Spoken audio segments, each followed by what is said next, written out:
Canada ਦੇ ਸਰੀ ਸ਼ਹਿਰ ਵਿੱਚ ਜਰਨੈਲ ਆਰਟਸ ਗੈਲਰੀ ਦੇ ਵਿੱਚ ਇਕੱਠੇ ਹੋਏ ਹਾਂ।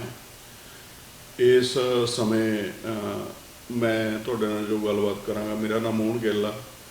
ਮੈਂ ਤਕਰੀਬਨ ਅੱਜ ਤੋਂ 42 ਸਾਲ ਪਹਿਲਾਂ 1977 ਦੇ ਵਿੱਚ ਕੈਨੇਡਾ ਆਇਆ ਅਤੇ ਉਸ ਤੋਂ ਪਹਿਲਾਂ ਮੈਂ ਉੱਥੇ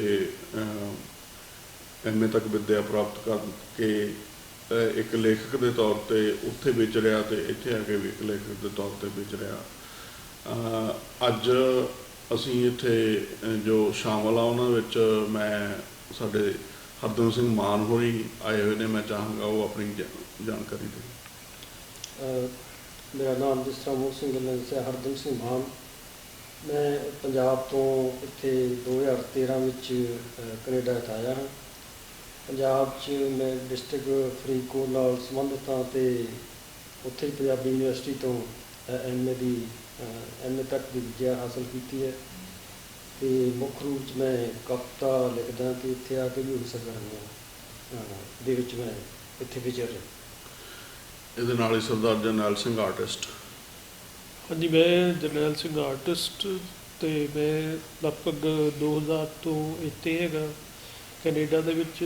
ਅਤੇ ਇਸ ਤੋਂ ਪਹਿਲਾਂ ਮੈਂ ਚੰਡੀਗੜ੍ਹ ਪੰਜਾਬ ਦੇ ਵਿੱਚ ਹੁੰਦਾ ਸੀ ਅਤੇ ਉੱਥੇ ਪੇਂਟਿੰਗ ਦਾ ਕੰਮ ਕਰਦਾ ਸੀ ਔਰ ਇੱਥੇ ਵੀ ਮੈਂ ਪੇਂਟਿੰਗ ਦਾ ਹੀ ਕੰਮ ਕਰਦਾ ਔਰ ਆਪਣੀ ਆਰਟ ਗੈਲਰੀ ਦੇ ਵਿੱਚ ਅੱਜ ਅਸੀਂ ਬੈਠੇ ਹਾਂ ਸੇਖਾ ਸਾਹਿਬ ਦੇ ਨਾਲ। ਇਸ ਤੋਂ ਪਹਿਲਾਂ ਸੇਖਾ ਸਾਹਿਬ ਵੱਲ ਆਈਏ। ਮੇਰਾ ਜਨਮ 1953 ਦਾ। ਤੁਹਾਡਾ ਕਿਹੜੇ ਸਾਲ ਦਾ ਜਨਮ ਹੈ ਜੀ? ਮੇਰਾ 1956 ਦਾ। ਮੇਰਾ ਵੀ 1956 ਦਾ। 1956 ਦਾ। ਅਤੇ ਅਸੀਂ ਤਾਂ ਤਿੰਨੋਂ ਵੰਡ ਤੋਂ ਆਜ਼ਾਦੀ ਤੋਂ ਬਾਅਦ ਦਾ ਸਾਡਾ ਜਨਮ ਆ ਅਤੇ ਸਾਨੂੰ ਬੜਾ ਮਾਣ ਅਤੇ ਖੁਸ਼ੀ ਆ ਕਿ ਅੱਜ ਸਾਡੇ ਵਿੱਚ ਸਰਦਾਰ ਜਰਨੈਲ ਸਿੰਘ ਸੇਖਾ, ਜਿਨ੍ਹਾਂ ਦਾ ਅਸੀਂ ਥੋੜ੍ਹੇ ਦਿਨ ਪਹਿਲਾਂ ਹੀ 86ਵਾਂ ਜਨਮ ਦਿਨ ਮਨਾ ਕੇ ਹਟੇ ਹਾਂ ਅਤੇ 87ਵੇਂ ਦੇ ਵਿੱਚ ਇਹ ਪ੍ਰਵੇਸ਼ ਕਰ ਗਏ ਨੇ। ਤੁਸੀਂ ਆਪਣੇ ਬਾਰੇ ਥੋੜ੍ਹੀ ਜਿਹੀ ਜਾਣਕਾਰੀ ਦਿਓ। ਮੈਂ ਇੰਡੀਆ ਦੇ ਵਿੱਚ ਅਧਿਆਪਕ ਸੀ, ਭਾਸ਼ਾ ਅਧਿਆਪਕ।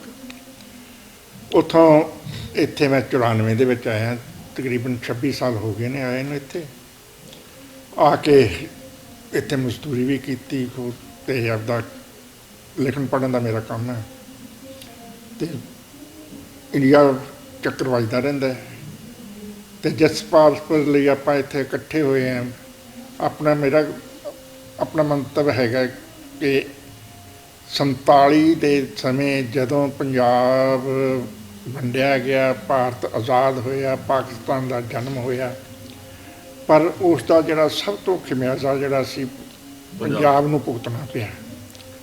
ਔਰ ਮੈਨੂੰ ਬੜਾ ਚੰਗਾ ਲੱਗਦਾ ਵੀ ਪਾਕਿਸਤਾਨ ਦੇ ਵਿੱਚ ਪ੍ਰੋਫੈਸਰ ਤਾਰਕ ਗੁੱਜਰ, ਉਹਨਾਂ ਨੇ ਇੱਕ ਚਾਗਾ ਚੁੱਕਿਆ ਹੋਇਆ ਹੈ ਕਿ ਉਹ ਇੱਕ ਸੀ ਪੰਜਾਬ ਦੇ ਨਾਂ 'ਤੇ ਬਹੁਤ ਸਾਰੀਆਂ ਵੀਡੀਓ ਬਣਾ ਕੇ ਜਿਹੜੀਆਂ ਕਿ ਦੋਹਾਂ ਪੰਜਾਬਾਂ ਨੂੰ ਜੋੜਨ ਵਾਲੀਆਂ, ਜਿਹੜੇ ਸੰਨ 47 ਤੋਂ ਪਹਿਲਾਂ ਦੇ ਹਜੇ ਹੈਗੇ, ਕਿਉਂਕਿ ਹੁਣ ਬਹੁਤ ਸਾਰੇ ਜਿਹੜੇ ਹੈਗੇ ਆ ਉਹਨਾਂ ਇਹ ਸੰਸਾਰ ਨੂੰ ਤਿਆਗਦੇ ਜਾ ਰਹੇ ਆ ਅਤੇ ਉਸਨੇ ਦੇਖਿਆ ਵੀ ਉਹਨਾਂ ਨਾਲ ਗੱਲਬਾਤ ਕੀਤੀ ਜਾਵੇ, ਜਿਹੜੇ ਜੀਵਤ ਨੇ ਇਸ ਸਮੇਂ ਉਹਨਾਂ ਨਾਲ ਗੱਲਬਾਤ। ਹਾਂ, ਵੀ ਉਹਨਾਂ ਨਾਲ ਗੱਲਬਾਤ ਕੀਤੀ ਜਾਵੇ।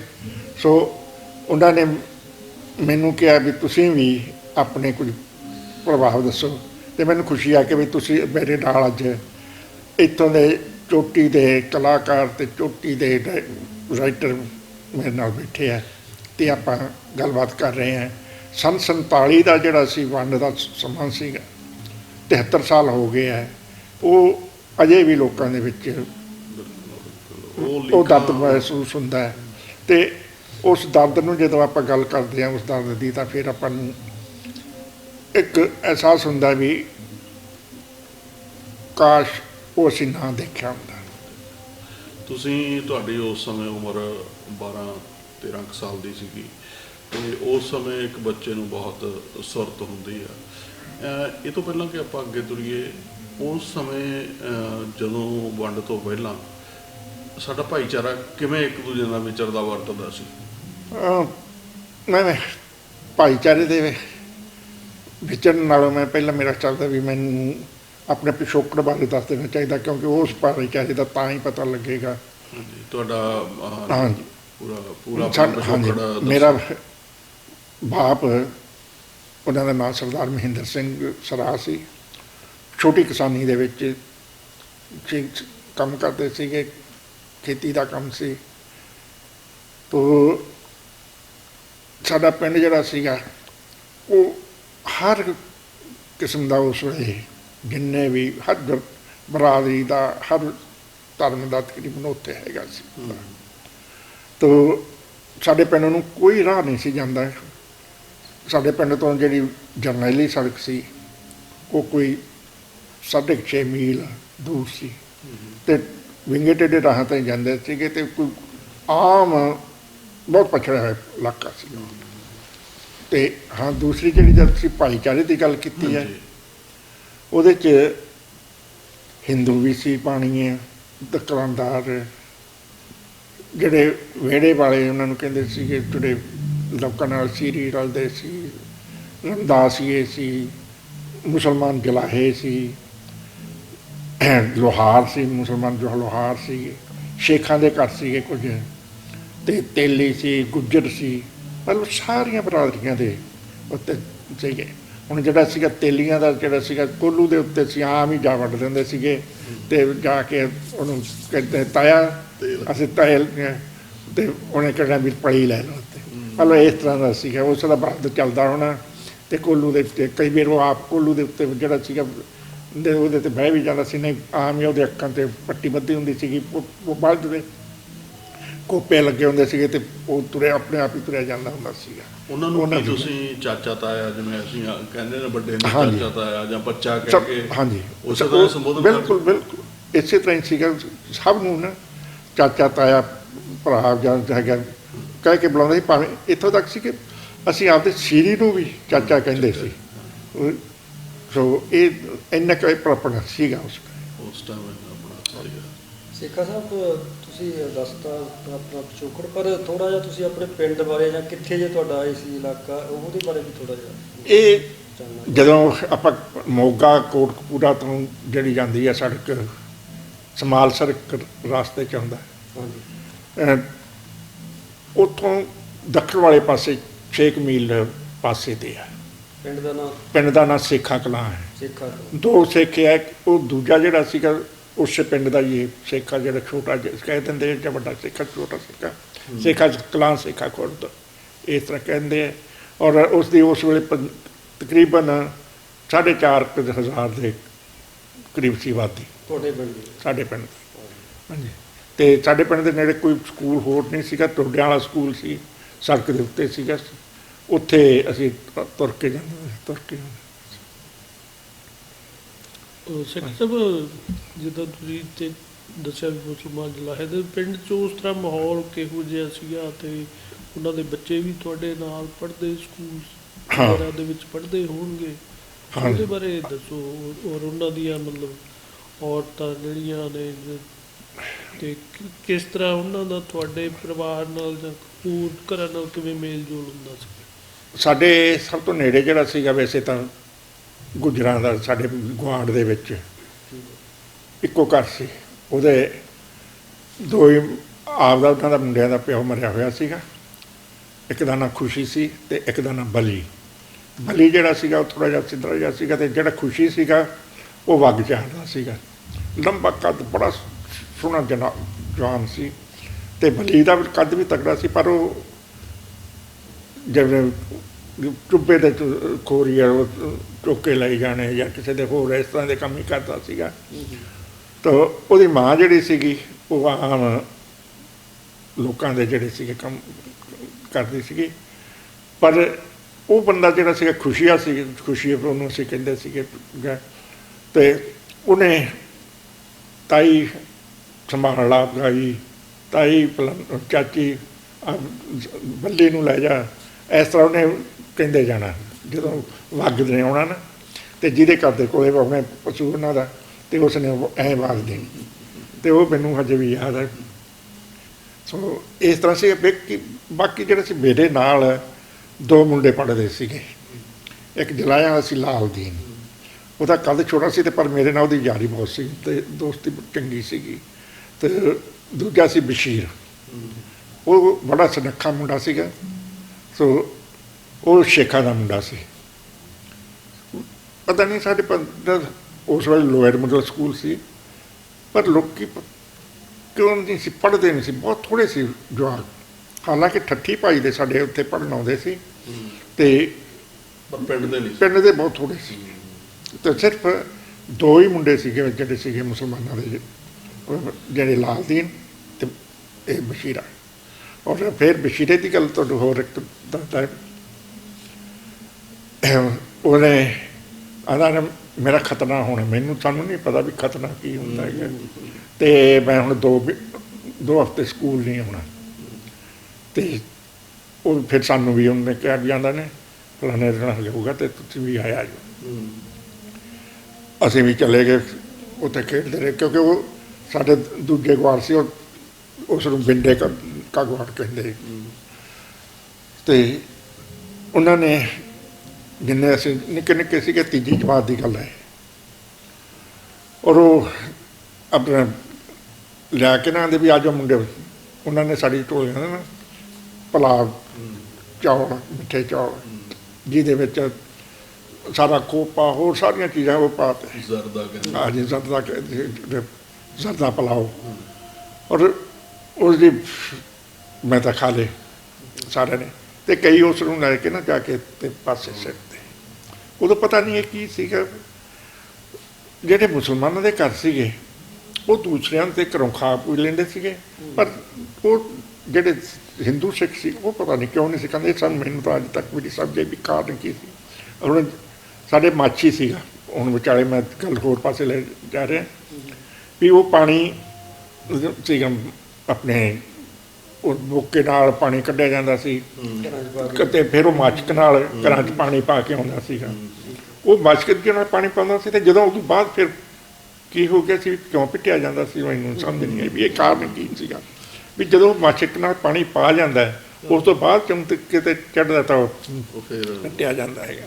ਸੋ ਇਸ ਲਿਖਤੀ ਗੱਲ ਹੈ ਵੀ ਜਿਸ ਤਰ੍ਹਾਂ ਤੁਸੀਂ ਦੱਸ ਰਹੇ ਸੀ, ਉਹ ਕੋਈ ਪਹਿਰਾਵੇ ਦਾ ਵੀ ਫਰਕ ਸੀ, ਜਾਣੀ ਹਿੰਦੂ ਸਿੱਖਾਂ ਮੁਸਲਮਾਨਾਂ ਦਾ ਕੋਈ ਆਪਸ 'ਚ ਪਿੰਡਾਂ 'ਚ ਖਾਸ ਕਰਕੇ ਨਹੀਂ, ਉਸ ਵੇਲੇ ਜਿਹੜਾ ਸੀ ਨਾ, ਹਾਂ ਔਰਤਾਂ ਦੇ ਵਿੱਚ ਸੀਗਾ ਪਹਿਰਾਵੇ ਦਾ। ਔਰਤਾਂ ਜਿਹੜੀਆਂ ਸੀ ਨਾ ਮੁਸਲਮਾਨਾਂ ਦੀਆਂ, ਉਹ ਮੇਰੀ ਵਿਚਾਲੇ ਕੋਈ ਗੱਲ ਥੋੜ੍ਹੀ ਜਿਹੀ ਰਹਿ ਗਈ ਸੀਗੀ, ਉਹ ਮੈਂ ਤਾਂ ਦੂਜੀ ਤੁਹਾਡਾ ਪੇਜ ਕਰ ਦਿੰਦਾ। ਤਾਂ ਉਹ ਜਾ ਕੇ ਮੇਰੇ ਚਾਚੇ ਦਾ ਲੜਕੀ ਸੀ ਨਾਲ ਸੀਗਾ, ਉਹਨੇ ਜਾ ਕੇ ਘਰੇ ਦੱਸਦਾ ਵੀ ਚਾਵਲ ਜੀ ਵੀ ਇਹ ਤਾਂ ਖਾ ਕੇ, ਅਤੇ ਉਹ ਮੇਰੇ ਬਾਬਾ ਖੜਕਾਇਆ ਸੀ ਘਰੇ। ਸੋ ਇਸ ਤਰ੍ਹਾਂ ਦਾ ਹਾਲ ਸੀ, ਪਰ ਅਸੀਂ ਇੱਕ ਦੂਜੇ 'ਤੇ ਚੋਰੀ ਖਾ ਲੈਂਦੇ ਸੀਗੇ। ਇਹਦੇ ਨਾਲ ਲਾਲਦੀਨ ਨਾਲ ਉਹ ਸੀਗਾ, ਉਹ ਮੇਰੀ ਰੋਟੀ ਵੀ ਖਾ ਲੈਂਦਾ ਸੀ ਅਤੇ ਮੈਂ ਵੀ ਉਹਦੀਆਂ ਵੀ ਖਾ ਲੈਂਦਾ ਸੀ। ਪਰ ਘਰ ਵਾਲੇ ਘਰ ਦਾ ਚੋਰੀ ਸੀ ਕਿਤੇ ਪਤਾ ਨਹੀਂ ਸੀ ਲੱਗਣ ਦਿੰਦੇ। ਸਾਡੀ ਆਪਦੇ ਇਸ ਤਰ੍ਹਾਂ ਨਹੀਂ ਕੀ ਯਾਰੀ ਸੀਗੀ, ਅਤੇ ਉਹਦੇ ਨਾਲ ਸਾਡੀ ਯਾਰੀ ਦਾ ਕਿ ਤੁਹਾਡੇ ਆਪਾਂ ਬਾਅਦ ਵੀ ਗੱਲ ਕਰਾਂਗੇ, ਹੋਰ ਵੀ ਉਹਦੇ ਨਾਲ ਘਟਨਾਵਾਂ ਯਾਦ ਹੈ। ਸੋ ਇਸ ਤਰ੍ਹਾਂ ਸੀਗਾ। ਅਤੇ ਫਿਰ ਜਿਹੜੀਆਂ ਸੀ ਨਾ ਔਰਤਾਂ, ਉਹਨਾਂ ਦੇ ਇੱਕ ਤਾਂ ਖੱਬੀ ਬੁੱਕਲ ਮਾਰਦੀਆਂ ਸੀਗੀਆਂ, ਅਤੇ ਸਿਰ ਹਮੇਸ਼ਾ ਉਹਨਾਂ ਦਾ ਢੱਕਿਆ ਹੁੰਦਾ ਸੀਗਾ। ਵੈਸੇ ਆਪਣੇ ਔਰਤਾਂ ਦੇ ਵੀ ਜਿਹੜੇ ਸੀ ਉਸ ਵੇਲੇ ਸਿਰ ਵੱਧ ਢੱਕਦੀਆਂ ਸੀਗੀਆਂ, ਅਤੇ ਘੁੰਡ ਵੀ ਕੱਢਦੀਆਂ ਸੀਗੀਆਂ। ਉਹ ਬਾਹਰ ਕੱਟ ਜਾਂਦੀਆਂ ਸੀਗੀਆਂ, ਅਤੇ ਪਿੰਡ ਦੀਆਂ ਇੰਨਾ ਕਿਉਂਕਿ ਹਜੇ ਇਸ ਤਰ੍ਹਾਂ ਨਹੀਂ ਸੀ, ਪਰ ਜਦੋਂ ਇਹ ਸਾਡੇ ਪਿੰਡ ਨਾ ਨਗਰ ਕੀਰਤਨ ਹੁੰਦਾ ਸੀ, ਉਸ ਵੇਲੇ ਜਲੂਸ ਕਹਿੰਦੇ ਸੀ, ਉਹ ਜਦੋਂ ਜਾਂਦਾ ਸੀ ਉਸ ਵੇਲੇ ਉਹਨਾਂ ਦੇ ਸਭ ਦੇ ਨਾ ਐਂ ਮੂੰਹ ਢਕੇ ਹੁੰਦੇ ਸੀਗੇ, ਅਤੇ ਆ ਕੇ ਖੜੀਆਂ ਹੁੰਦੀਆਂ ਸੀਗੀਆਂ, ਪਰ ਮੂੰਹ ਢਕੇ ਹੁੰਦੇ ਸੀਗੇ। ਅਤੇ ਜਿਹੜੀਆਂ ਸੀ ਉਹਨਾਂ ਦੀਆਂ ਸੁੱਥਣਾ ਕਹਿੰਦੇ, ਉਦੋਂ ਸੁੱਥਣਾ ਕਹਿੰਦੇ ਸਲਵਾਰਾਂ ਨੂੰ, ਅਤੇ ਆਪਣੀਆਂ ਔਰਤਾਂ ਦੇ ਬਹੁਤ ਖੁੱਲ੍ਹੇ ਪੱਗ ਪਾਉਂਦੇ ਹੁੰਦੇ ਸੀ, ਉਹਨਾਂ ਦੇ ਪੀੜੇ ਪਾਉਂਦੇ ਹੁੰਦੇ ਸੀ। ਬਾਕੀ ਜਿਹੜੀ ਸੀਗੀ ਆਪੂ ਜਿਹੜੀ ਹੈਗੀ ਹੈ ਗੋਲ ਹੁੰਦੇ ਸੀਗੇ ਪਾਇਆ ਹੋਇਆ ਕਮੀਜ਼ ਜਿਹੜਾ ਸੀ, ਇਸ ਤਰ੍ਹਾਂ ਥੋੜ੍ਹਾ ਜਿਹਾ ਫਰਕ ਸੀਗਾ। ਅਤੇ ਨਾ ਹਰ ਪਿੰਡਾਂ ਦੇ ਵਿੱਚ ਨਾ ਉਹ ਜਿਸ ਤਰ੍ਹਾਂ ਦਾ ਸਾਡੇ ਆਮ ਪਹਿਰਾਵਾ ਸੀ ਨਾ, ਹੁਣ ਜਿਹੜਾ ਸੀਗਾ ਲਾਲਦੀਨ ਸੀਗਾ ਉਹ ਪੱਗ ਬੰਨ੍ਹਦਾ ਸੀ, ਐਡਾ ਕੁ ਸੀਗਾ, ਅਤੇ ਉਹਦੇ ਪੱਗ ਬੰਨ੍ਹਣੀ ਹੁੰਦੀ ਸੀਗੀ, ਉਹਦੇ ਬਾਪ ਦੇ ਵੀ ਪੱਗ ਬੰਨ੍ਹਣੀ ਹੁੰਦੀ ਸੀਗੀ। ਅਤੇ ਜਿਹੜੇ ਸੀਗੇ ਸ਼ੇਖ ਸੀਗੇ, ਉਹਨਾਂ ਦੇ ਪਹਿਰਾਵੇ ਚਿੱਟੇ ਕਮੀਜ਼ ਪਜਾਮਾ ਹੀ ਹੁੰਦਾ ਸੀਗਾ, ਜਿਵੇਂ ਆਮ ਆਪਣੇ ਦੂਜੇ ਚਾਦਰੇ ਪਾਉਂਦੇ ਸੀ, ਉਹ ਪਜਾਮੇ ਪਾਉਂਦੇ ਸੀਗੇ। ਸੋ ਇਸ ਤਰ੍ਹਾਂ ਦਾ ਸੀ ਪਹਿਰਾਵਾ, ਹੋਰ ਨਹੀਂ ਸੀਗਾ ਵੀ ਕੋਈ ਵੱਖਰਾ, ਕਿਉਂਕਿ ਪਿੰਡਾਂ ਦੇ ਵਿੱਚ ਨਾ ਇੱਕ ਦੂਜੇ ਦੀ ਇਹ ਨਹੀਂ ਸੀ ਵੀ ਪਛਾਣ ਵੱਖਰੇ ਵੱਖਰੇ ਜਿਹੇ ਹੈਗੇ ਆ। ਉਹਦਾ ਸਾਂਝਾ ਭਾਈਚਾਰਾ, ਸਾਂਝਾ ਭਾਈਚਾਰਾ ਸੀਗਾ, ਤੇ ਹਰ ਇੱਕ ਦਾ ਨਾ ਇੱਕ ਦੂਜੇ ਨਾਲ ਮਿਲਵਰਤਨ ਸੀ। ਤੁਸੀਂ ਕਈ ਪੁਸ਼ਤਾਂ ਤੋਂ ਇੱਕ ਦੂਜੇ ਨੂੰ ਜਾਣਦੇ ਹਾਂ। ਹੋ।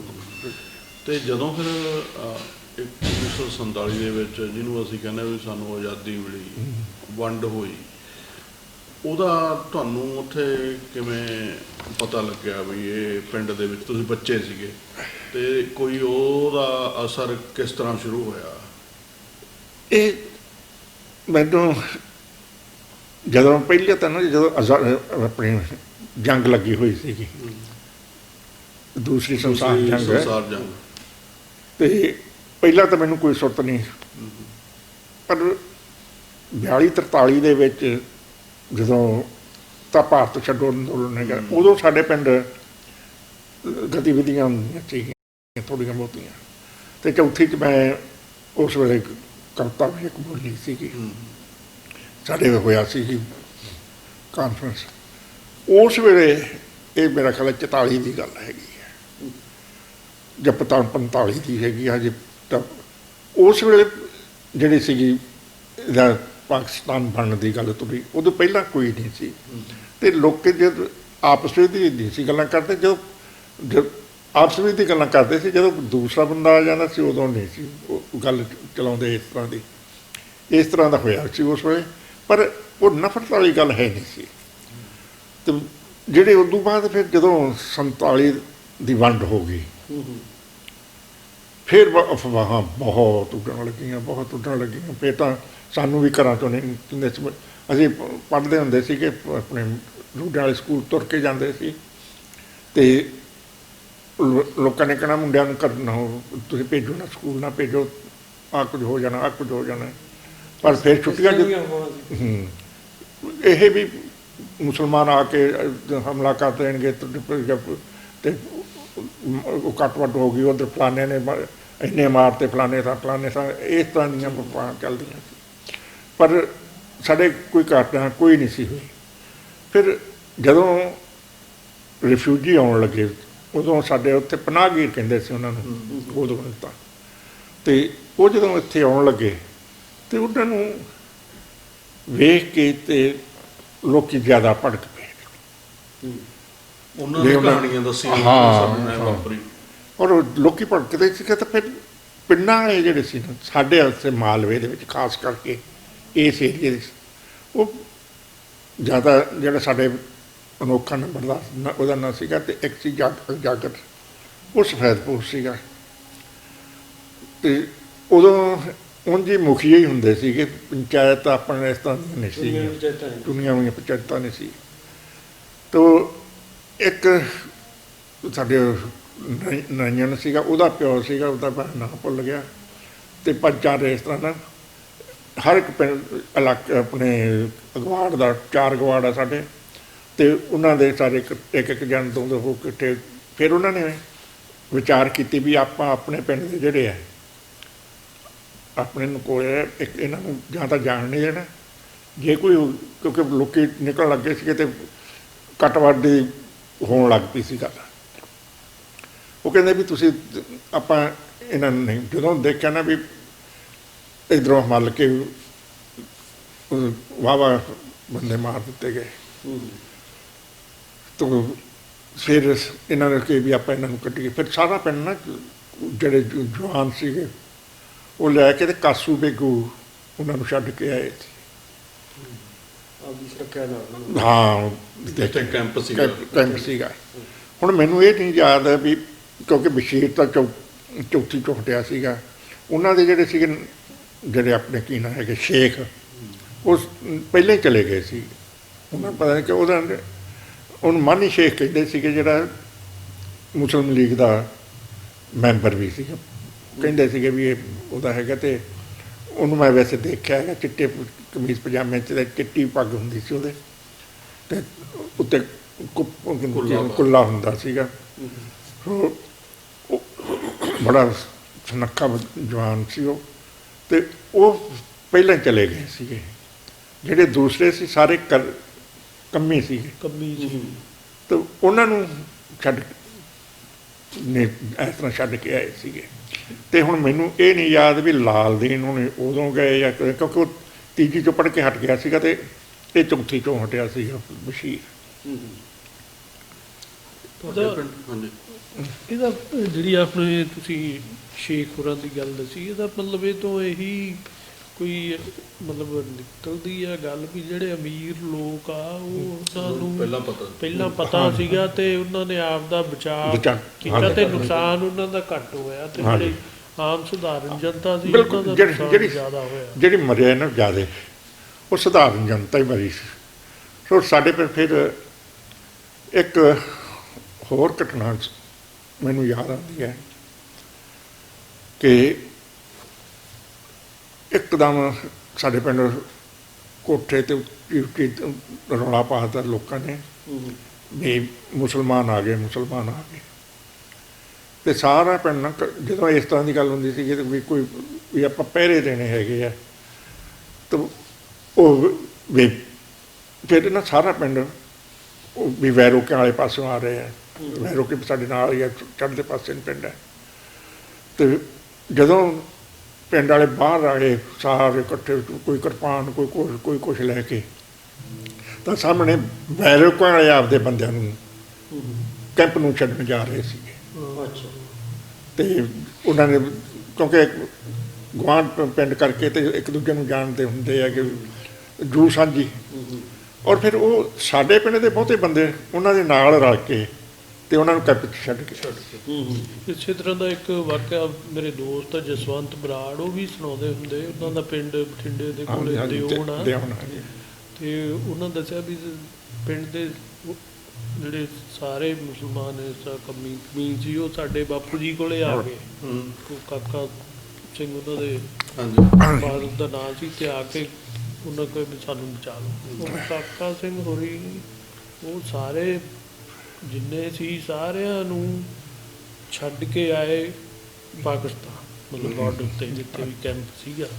ਪਰ ਉਹ ਇਸ ਤਰ੍ਹਾਂ ਕਰਦੇ ਸੀ ਕਿ ਉਹ ਦਿਨੇ ਮਤਲਬ ਆਰਾਮ ਕਰਨਾ, ਦਿਨੇ ਇਹ ਪੋਜ਼ ਕਰਨਾ ਵੀ ਉੱਧਰੋਂ ਆ ਰਹੇ ਪਾਕਿਸਤਾਨ ਵੱਲੋਂ ਰਿਫਿਊਜੀ, ਤੇ ਫਿਰ ਰਾਤ ਨੂੰ ਗਾਂ ਸਫ਼ਰ ਉੱਧਰ ਪਾਕਿਸਤਾਨ ਬਾਰਡਰ ਵੱਲ ਕਰਨਾ। ਇਸ ਤਰ੍ਹਾਂ ਉੱਥੇ ਉਹਨਾਂ ਨੂੰ ਛੱਡ ਕੇ ਆਏ ਔਰ ਫਿਰ ਉੱਥੇ ਉਹਨਾਂ ਨੇ ਸਾਰਿਆਂ ਨੇ ਰਲ ਕੇ ਅਰਦਾਸ ਕੀਤੀ।